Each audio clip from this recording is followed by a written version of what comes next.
would like to introduce our managing editor, John Collins. As I said, I'm the managing editor at Intercom. So my team look after all our content, such as the blog, books like the Jobs to Be Done book, and our podcast. And what I'm going to talk about is how you can use content as a growth engine for your business. There's a lot of talk about content marketing, Google content marketing, and you'll find just amazing stuff that is all about how to kind of game Google and make sure you're in the top 10 results. And it's all sort of get-rich-quick type schemes. It's all about sort of the marketing and promotion, and there's very, very little about the content. So what I want to talk about tonight is how you can create really, really good quality content that will hopefully grow your business. So I'm going to make the case for what we call evergreen content. I hear you ask, what is evergreen content? A bit like this Swiss watch, evergreen content is content that addresses timeless themes. So a good example we did last year was one of our support engineers did a presentation on how to file a good bug. It was a presentation, internal presentation for the company. And we said, well, hold on. If we actually turn that into a blog post, it's not sort of specific to Intercom, it's not specific to a tool, it's just like if you're an engineer, a support engineer, or a support agent, or anyone in the company who comes across a bug in your product, what should you include in that bug report to make it useful to people who want to fix it? That post generated plenty of traffic when it's published. It still did 6 months later, and 18 months later, it's still generating traffic because it's timeless. This is another great example. I think thought leadership is something you should definitely be doing if you want to do this kind of evergreen content. It's a post, Why Cards Are the Future of the Web. It's written by our VP of Product, Paul Adams, who will be giving the keynote later on. He wrote that 2.5 years ago, but it still generates hundreds of page views for us every week. So thanks, Paul, wherever you are. This kind of scary picture was taken at Mobile World Congress earlier this year. But again, it's kind of pointing out that evergreen content is not about these kind of news events where Mobile World Congress is on and a lot of people are going to be searching for stories related to it. That kind of content will get you a lift, but a very short lift in visitors to your site. They're not going to hang around. They only came because you had some story related to why Zuck was wrong at F8 or what to expect in the next iPhone, but it won't build a lasting audience.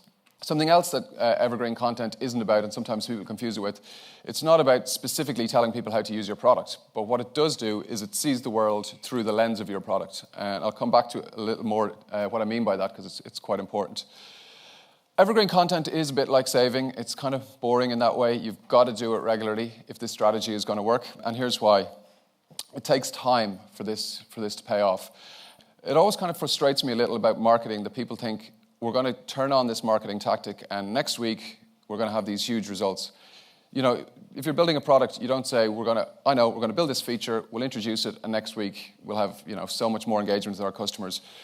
Content and most marketing is the same. You've got to hold your nerve. The great thing about content marketing, though, unlike other types of marketing, is it's a compound return. So the more you put into it, the more you will actually get out. This graph is actually from Thomas Tunges. He's a venture capitalist with Redpoint Ventures in the US, and he blogs about SaaS and the whole sort of business software. I'm sure most people are familiar with them. But he actually ran the numbers looking at, on one hand, an evergreen blog, which wrote this kind of timeless content, and a sort of very news-related blog, which was writing this sort of temporal, topical content. Both blogs got 100 views for each article. They both publish the same amount of articles every week. And you run the numbers and you look at what happens over a year. Something very interesting happens over the course of a year. The evergreen blog grows faster. And it's the same content, same effort, same amount of content and same effort. That's because evergreen content decays much more slowly. So if you've written that post like I talked about how to file a good bug, in a year's time, it's still generating traffic. But if you've written content about the next iPhone, in a year's time, it's not generating minimal traffic. I actually worked at national newspaper, and I can tell you, newspapers talk about the value that sits in their archives. After like 2 days of a news story, it's getting no traffic. After a year, if it's getting one visit a week, that's like pretty impressive. So that's something that's pretty cool about doing evergreen content. Evergreen blogs get bigger. Thomas Tunges ran the numbers. An evergreen blog with the same effort will get 3x the audience or the traffic of something that's kind of news-related. And the great thing for me is, and my team, is an evergreen blog is much easier to manage because you're not trying to run a news calendar and figure out what topical events are coming up that you can write about. In fact, we manage our editorial calendar through a simple Trello board at Intercom. So why doesn't everyone do this? There's a couple of traps I think that a lot of corporate blogs fall into. The first one, death by feature list. You know those blogs where you see, oh, we've introduced version 3.4.6 of our product. It's really, really interesting. We did this, we did that. it doesn't even tell the customer what it will do for them. Then you got this one as well, the Here We're So Awesome blog. It generally has pictures of the CEO. He's generally wearing a suit. But the thing is, the CEO doesn't even contribute to the blog, and he just doesn't want anything controversial or opinionated to appear on that blog. But that's kind of what people come to you and want. That's what people want to read. They want to read something that's got an opinion. And this is another one I see a lot lately, where people try and create content that think is kind of cool and edgy, and they'll get an audience, and if the audience comes, of course they're going to buy their product. This is actually from a well-known enterprise software company who I will not name, but I would challenge that anyone bought a support product after reading this article. I would doubt it severely.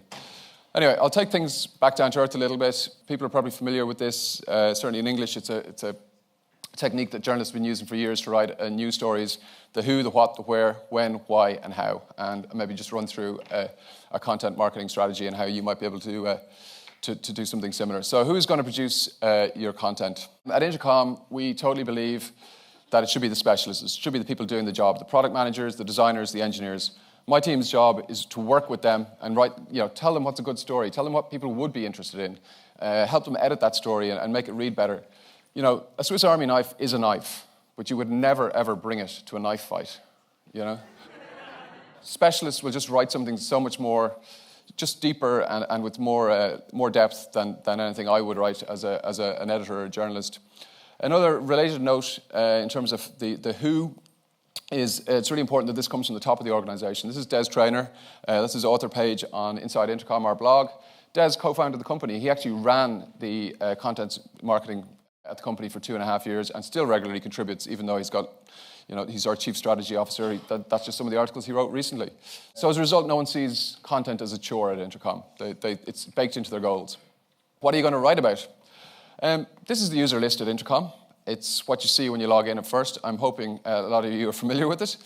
But it's more than just that. This is actually sort of how we embody what we believe about web business. Our belief that web business should be personal. You should be able to see what your customers do. You should be able to drill down into that information. And then when you go and look at our auto message flow, it's actually our giving embodiment to what we believe that, the right message should be sent to the right user at the right time and on the right device. And of course, we then go and we write lots of content about this. I had to get an anvil transition in there somewhere. Sorry. But we even wrote a book about it, and that book's been downloaded 40,000 times. So it's really it's writing core content that really relates to your company and what you believe in. So really think about what are your core beliefs as companies, what are your core product beliefs, and then start writing about them. At a slightly higher level then, of course, think about your customer needs. At Intercom, a lot of our customers are startups, and in terms of our content for startups, I always think about this quote from Reid Hoffman. It's a leap of faith when you build a startup. You're kind of jumping off the cliff and you don't know what's going to happen on the way down. So if we can help people build a little part of that airplane on the way down, well, that's really valuable content that they're going to constantly come back to us for.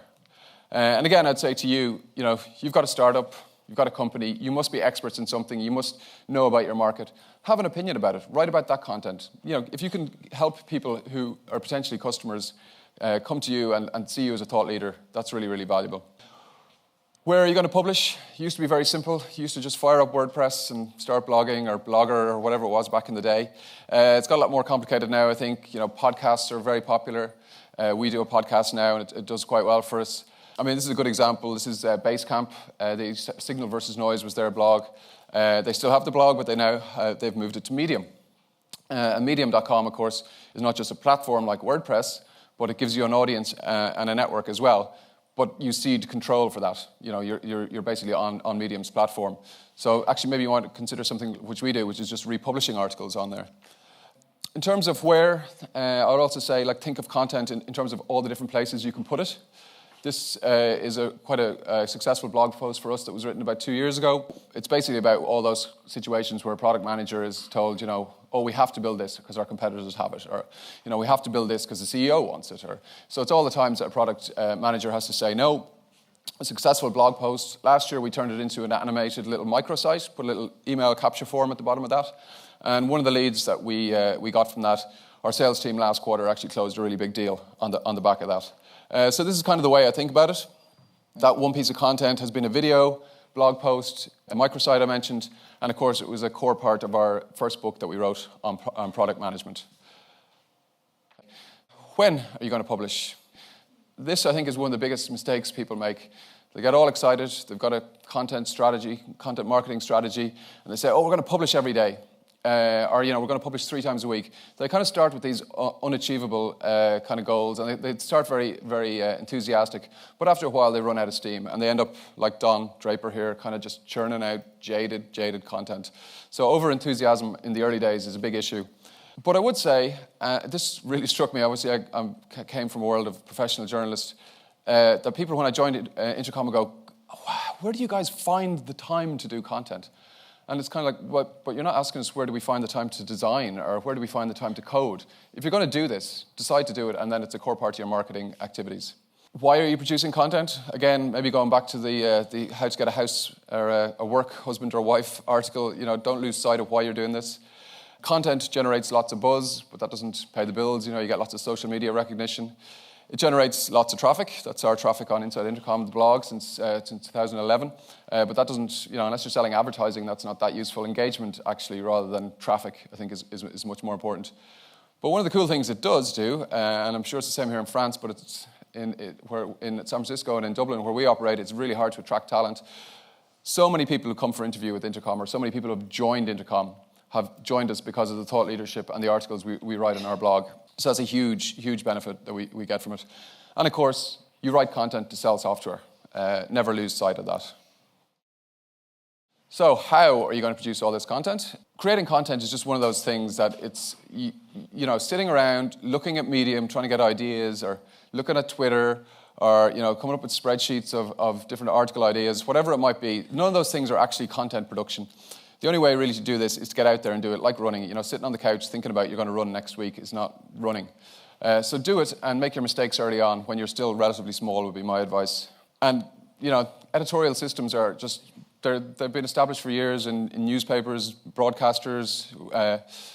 Set up a simple calendar for ideas. Think about what are your workflows for getting things published. All this stuff is out there on the internet. It's very easy to set up, but it's amazing how many people have quite successful blogs or content and don't do any of this stuff. So, a bit of a whistle-stop tour. 4 key takeaways. You have to stay committed.